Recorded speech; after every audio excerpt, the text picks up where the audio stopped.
¿Crees que este es un día más en tu vida? No, no es un día más. Es el único día que se te da. Es hoy. Se te ha dado. Es un regalo.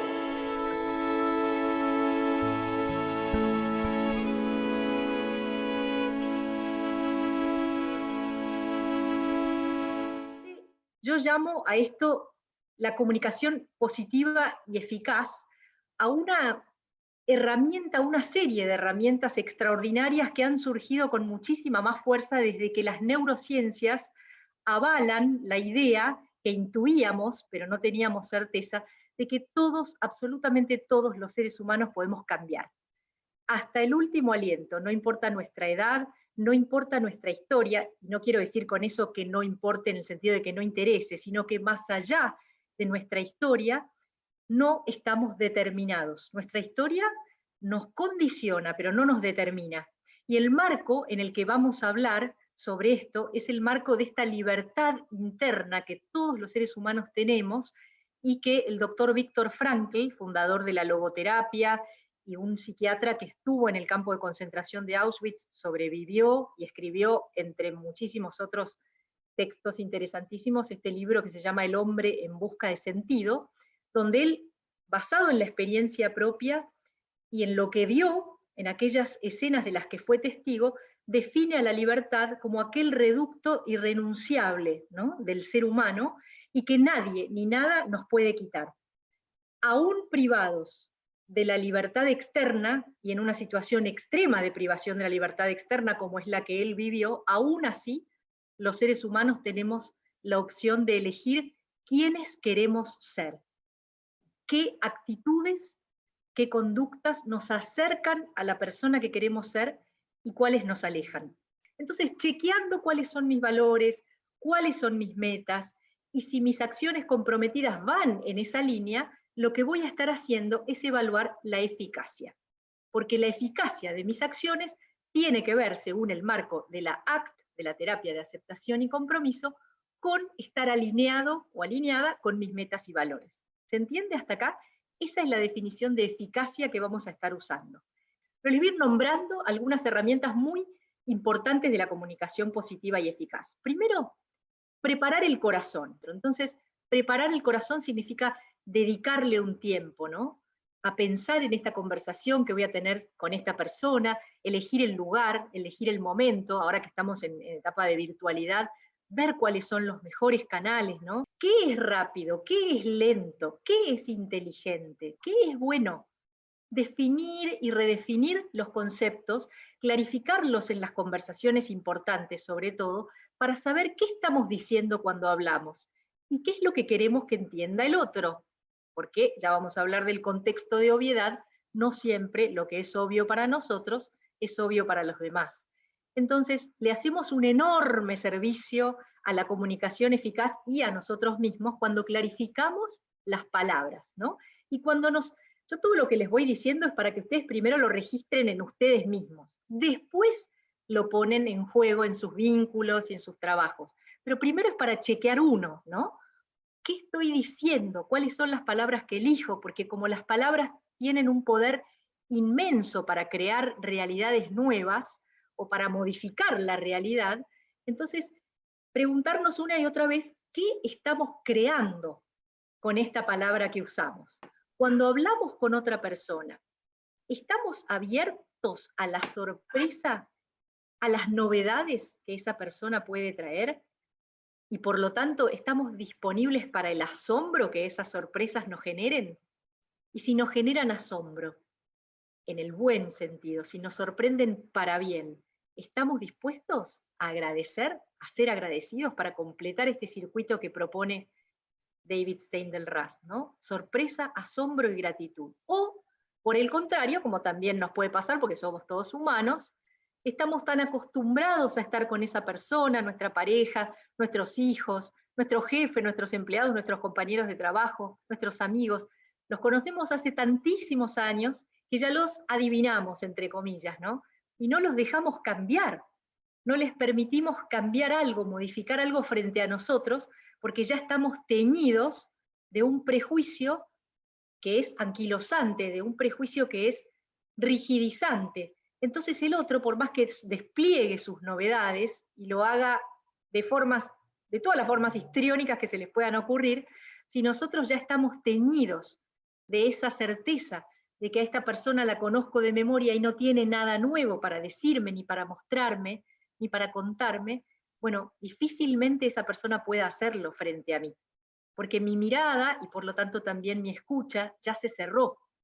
La buena noticia es que todo lo podemos volver a abrir. Todo es entrenable, y esto es lo que les decía al principio, ¿no? Con las neurociencias que hoy avalan esta certeza. Lo podemos cambiar todo, todo. Eso como una herramienta. Otra es importante para mí, cuando la descubrí, me gustó darle esa vuelta de tuerca, y es que el diálogo es productivo en tanto sea conducente. Esto significa que el diálogo, si nos conduce, por eso en tanto sea conducente, si nos conduce a un lugar mejor que aquel en el que estábamos antes de iniciar el diálogo, genial, bienvenido sea el diálogo, va a ser productivo. Si no nos conduce a un lugar mejor, mejor no tenerlo, postergarlo, por ejemplo, pero no inesperadamente y sin avisar. Al contrario, registrando, tomando conciencia de que esta no es la mejor situación, este quizás no es el mejor contexto, este no es el momento, o este no es el volumen en el que quiero hablar o que me hablen, o este no es el tono que me gusta, o estas palabras que están en mi cabeza no son las más adecuadas, ¿no? Por lo tanto tampoco van a ser muy adecuadas las que reciba.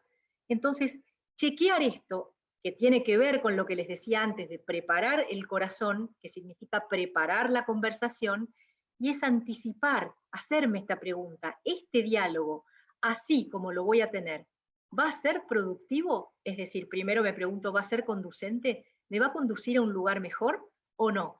Porque si no, hay otras herramientas. A lo mejor es el silencio en ese momento, a lo mejor es decir, ¿sabes qué? Hablemos cuando se nos haya pasado el enojo un poco, hablemos en otra situación. Después, relacionada con el diálogo, también quería traerles la pregunta. La pregunta como la llave que abre un montón de mundos y de posibilidades. ¿Por qué digo esto? La pregunta que hagamos nosotros, que nos hagamos a nosotros mismos, que le hagamos al otro, y la pregunta que admitamos o recibamos generosamente del otro. ¿Y por qué es tan importante la pregunta? Miren, es así. Resulta que nuestra mente está preparada para recibir toda la información que pueda. Nosotros queremos la información completa, lo sepamos o no. Esto es algo que a veces se juega a nivel inconsciente, pero queremos y necesitamos una información completa. Entonces, cuando alguien nos da una información del tipo que sea, emocional, afectiva, intelectual, cualquiera, alguien nos da una información, y esa información para nosotros no está completa porque nos está faltando algo, y no nos animamos a preguntar, por cualquier razón, porque somos tímidos, porque nos da vergüenza, porque nos parece que el que al otro le va a molestar, por lo que sea, cuando no preguntamos, ¿qué hace nuestra mente? Supone. Está perfecto que haga eso. Tiene que tener herramientas para completar la información que le falta. ¿Está mal? No, no, está bien. Lo que pasa con la suposición es que es más probable que nos acerque al error que la pregunta. Porque la pregunta nos acerca a la posibilidad de la claridad, de la clarificación. Aquello que no estoy, de lo cual no estoy segura, lo pregunto y eso me acerca a la claridad, porque estoy lista para escuchar una respuesta que me acerque a la verdad. Bueno, otra que tiene que ver con la pregunta también es la empatía. ¿Y en qué consiste esta habilidad? Consiste en poder entrar en el mundo del otro, y ojo, esto no me lo habían enseñado a mí, lo aprendí de grande, así que ustedes tienen un plus ahora. También consiste en poder salir del mundo del otro.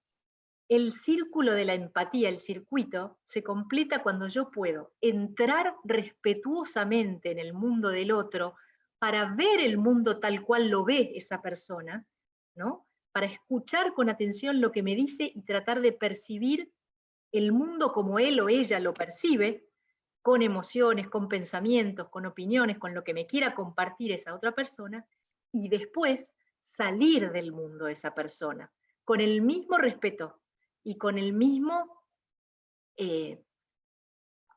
sí, es un respeto sagrado, ¿no? Es el de pisar tierra sagrada, como sacarse los zapatos antes de entrar y volvérselos a poner una vez que estoy afuera, es decir, salir con el mismo cuidado, ¿no?, del mundo del otro. Pero ¿por qué digo salir del mundo del otro? Para no quedar empastado en ese mundo, no perder yo mi identidad y efectivamente entonces poder ayudar al otro. Porque si yo quedo adherido al mundo del otro de una manera absoluta y total, no puedo tener lo que se llama la distancia óptima, que es una distancia afectiva y afectuosa también, que me permite distinguir la situación del otro de la mía, y que ninguno de los dos pierda identidad, ¿no? Muchas veces lo que necesitamos es que alguien nos valide nuestra identidad, ¿no? Necesitamos ser validados por otros. Nuestros vínculos, la definición de vínculo ya incluye que hay un otro, pero ese otro es diferente de mí, ¿no? Entonces, el respeto que yo tengo por el otro es el respeto por la alteridad, por el hecho de ser otro, distinto a mí. Y eso tiene que ver con la validación. Es decir, validar significa validar la identidad del otro, ¿no? Significa respetarlo, respetar al otro en tanto otro, en tanto distinto de mí, con pensamientos, emociones, situaciones, historia de vida diferente, y súper, súper válidos, ¿no? Todo su contexto, su historia, su opinión, es otro. No vino a esta conversación a satisfacer mis expectativas, como yo no estoy en el mundo para satisfacer expectativas de otros. Sí, lo que podemos hacer es encontrarnos en una respetuosa empatía y en principio validarnos identitariamente, ¿no? Validar la identidad nuestra y del otro, que no significa convalidar ni invalidar. Es decir, no significa estar de acuerdo con lo que decís, y tampoco significa invalidar lo que decís. ¿Cómo invalido lo que decís? Y bueno, con la descalificación, ¿no es cierto?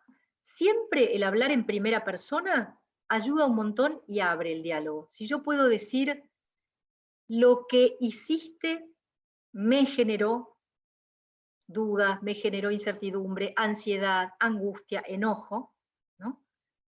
Me hago responsable de lo que yo siento respecto de eso. Entonces arranco el diálogo sin acusar al otro. Tengo muchísimas más probabilidades de que ese diálogo sea conducente y productivo, que si empiezo calificando / descalificando, ¿no? El refuerzo positivo consiste en elogiar. Es muy fácil de hacer y no lo hacemos casi nunca. Qué bueno lo que hiciste, qué bueno lo que dijiste, cómo me ayudó, cómo me abrió la cabeza, cómo me ayudaste con tal o cual opinión, ¿no?, cuando te la pedí, qué bien me hizo tu escucha. Por eso el refuerzo positivo, el elogio, tengámoslo siempre como una herramienta a mano, ¿no? Muchísimas veces solamente elogiar, y de las 10 cosas que consideramos negativas que está haciendo la otra persona, si encontramos una para elogiar, usemos esa, porque de repente, rescatando esa y devolviéndosela a la persona, caen las otras 9, cambian las actitudes. No hay nada más validante y más que ayude más a la posibilidad de cambiar y de mejorar que ser aceptados por el otro y ser reforzados positivamente por el otro, ¿no? Vamos a encontrar siempre lo que estemos entrenados para buscar. ¿Se entiende? Si yo estoy entrenada para buscar errores, voy a encontrar errores, porque mi psiquis es muy sabia. Encuentra lo que busca, se las arregla para eso. Y si yo busco cosas positivas en los demás, cualidades para elogiar, mi mente se va a esforzar más, quizás, o menos, pero las va a encontrar, ¿sí? Y finalmente, para cerrar hoy, y después cuando quieran nos volvemos a reunir, porque es infinito, como les digo, el rango de lo que podemos hablar de comunicación, este tema de la escucha atenta, ¿no?, que engloba todo lo de la comunicación eficaz y positiva, y tiene que ver con una escucha que no sea autorreferencial, que si yo pregunto en el diálogo con el otro, si hago una pregunta, que dijimos que es muy valiosa la pregunta, ¿no? Pero que no sea una pregunta por ansiedad, por curiosidad, para saber más, sino para saber mejor, ¿no? Si vos estás conversando conmigo y me estás compartiendo algo que es importante para vos, y te pregunto, la idea es que mi pregunta te ayude a vos a conectarte cada vez más profundamente con eso que me estás compartiendo, ¿sí? No con mi ansiedad por saber otra cosa y sacarte de aquello que me estás contando. No con mi ansiedad, no con mi curiosidad, sino con vos. O sea, por eso yo quiero correr la autorreferencialidad, porque cuando vos me contás algo, la importante o el importante sos vos. Entonces, en ese rato, te escucho así. Te escucho preguntándote lo que a vos te ayude a conectarte y a abrir tu experiencia ante mí cada vez más.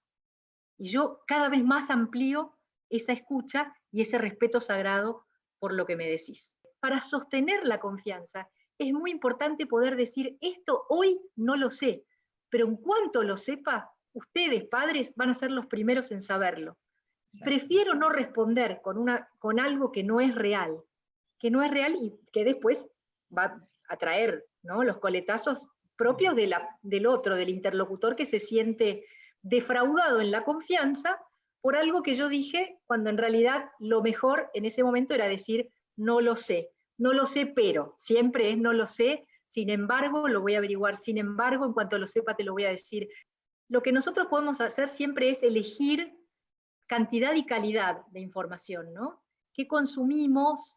¿Qué es lo que creemos? Revisar, chequear si esa información que nos dieron, tanto los medios de comunicación como cuando lo recibo de otro, ¿no? Porque esto también es cuando converso con otras personas que me dicen algo y por ahí yo me quedo enganchada con que eso es real y después al día siguiente me entero de que no, o esa persona que me lo contó me dice, che, no, nada que ver, al final comprobé que no.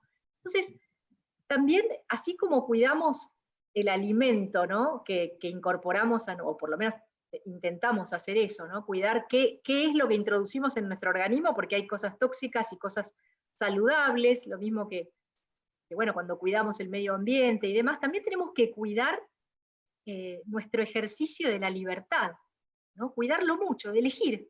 Elegir significa quedarse con algunas cosas y descartar otras. Entonces, ¿qué es lo que consumo en cuanto a noticias y qué es lo que descarto?